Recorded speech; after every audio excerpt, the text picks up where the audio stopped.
Okay, welcome back. And so today I have a real treat for you. What this is a Roland Jupiter 4. This was Roland's first fully polyphonic synthesizer and the first one to have computer control with memories. It was made between 1978 and 1981, and this particular one is an early one from 1978. How this works is there's two microcontrollers essentially controlling four analog voices. The analog voices are one that was the four cards here, which are identical, and the structure of those is essentially very similar to the Roland SH series synthesizers of the analog synthesizers of the time.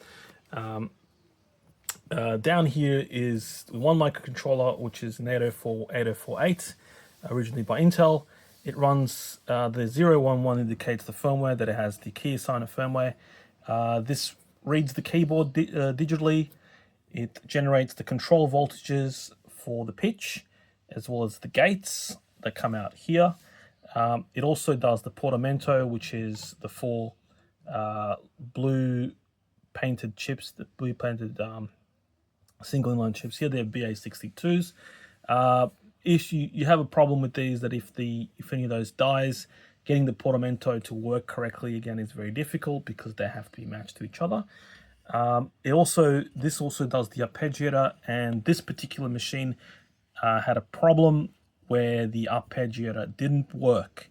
Now, I learned something from repairing this one, is the fact that when I first opened it and said, oh, okay, there's no arpeggiator clock, is this guy here is the one that actually generates the arpeggiator clock, the TC4013.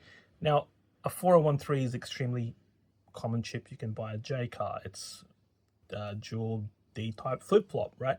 And most of the time, you can replace this 8048 with anything, any kind of 4013, but not in this case because it is used as an oscillator. It has to be a Toshiba TC4013. And it says so for a reason in the service manual, but I didn't actually read that originally.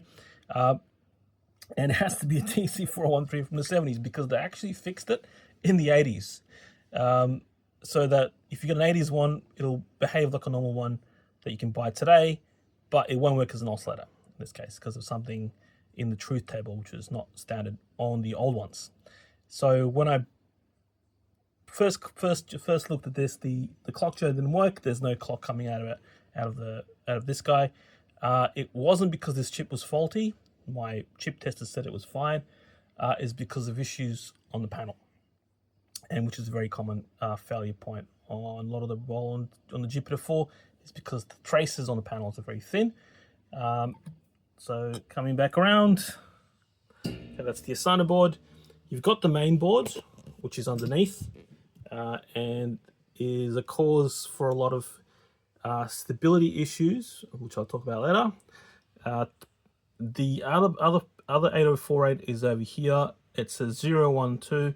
This is running the memory firmware. Now, the memory chip is normally here, but someone is actually taken it out. Seems to be a ribbon cable coming out to somewhere else. That's because this particular one has a memory expansion. Instead of having 8 memories, it has 4 times that, has 32 memories, but this is normally what it live. Another problem with the notorious problem with these is the battery. Now, they've taken care of it, but you see the dark patch over here. That's because unfortunately Roland used the leaky type NiCad battery, which kills so many Korg Poly 6s and other Korg synths and other electronic gear, which is notorious. These don't suffer as badly as something like a Korg Poly 6 because the battery actually lives in its own compartment down there, so it takes a while for the damage to reach there. But it's obviously this one has been taken care of because that's been disconnected. I'm assuming that I would say that probably the memory expansion has its own battery on it. So coming back around, and we've got the 8048. There's a very simple discrete DAC, which is this part. It takes all it generates all the control voltages for all the settings. Essentially sets all the settings for the 4 voice cards. The output of that is that one there, and then it gets demultiplexed and sent out to the 4 voice cards over here. Like I said, this is an early one. They changed the voice cards between the revisions, a couple of revisions of voice card.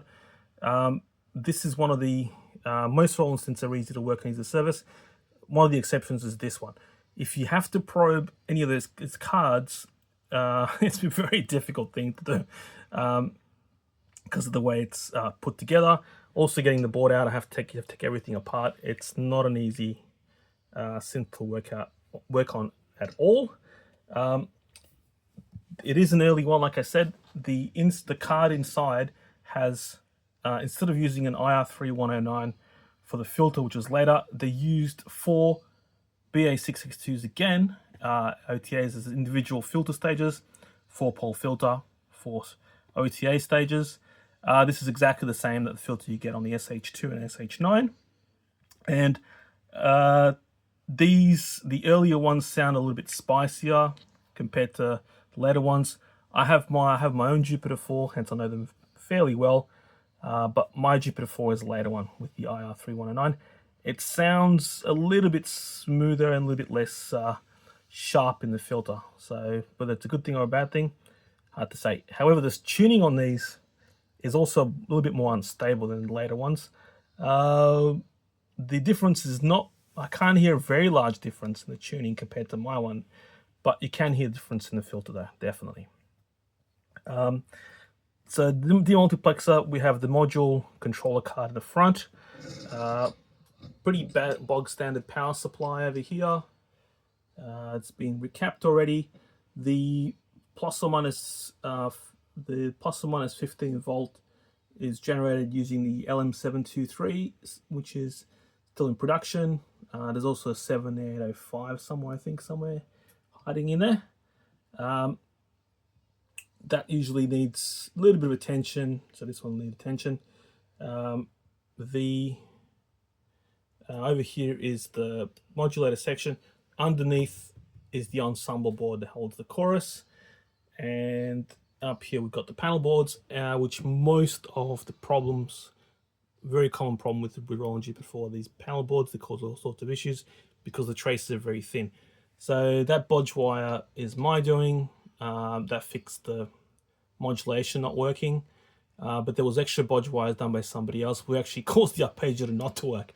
So that part is fixed. The arpeggiator is working, and it's a very strange arpeggiator on the Jupiter 4 because it has a mode, as in up, down, and random, but doesn't have a depth or number of steps. It depends on where you play it on the keyboard, whether you get 1, 2, or 3, and I always wish that I had a more normal arpeggiator because I found it very annoying to use.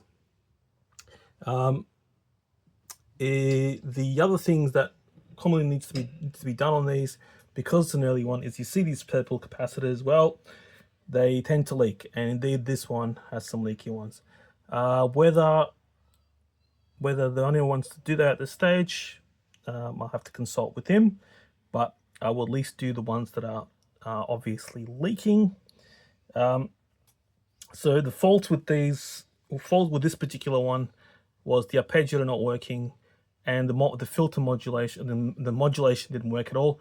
I had to also replace one OTA down there, but as you see, in that particular case, that particular OTA, the BA62, was not, there was no color mark on it originally, so it didn't matter what you had, it wasn't crucial. And yeah, that's it. It's an absolutely fantastic sounding synth, completely unique, because yeah, it's essentially for Roland SH series in one. Thank you.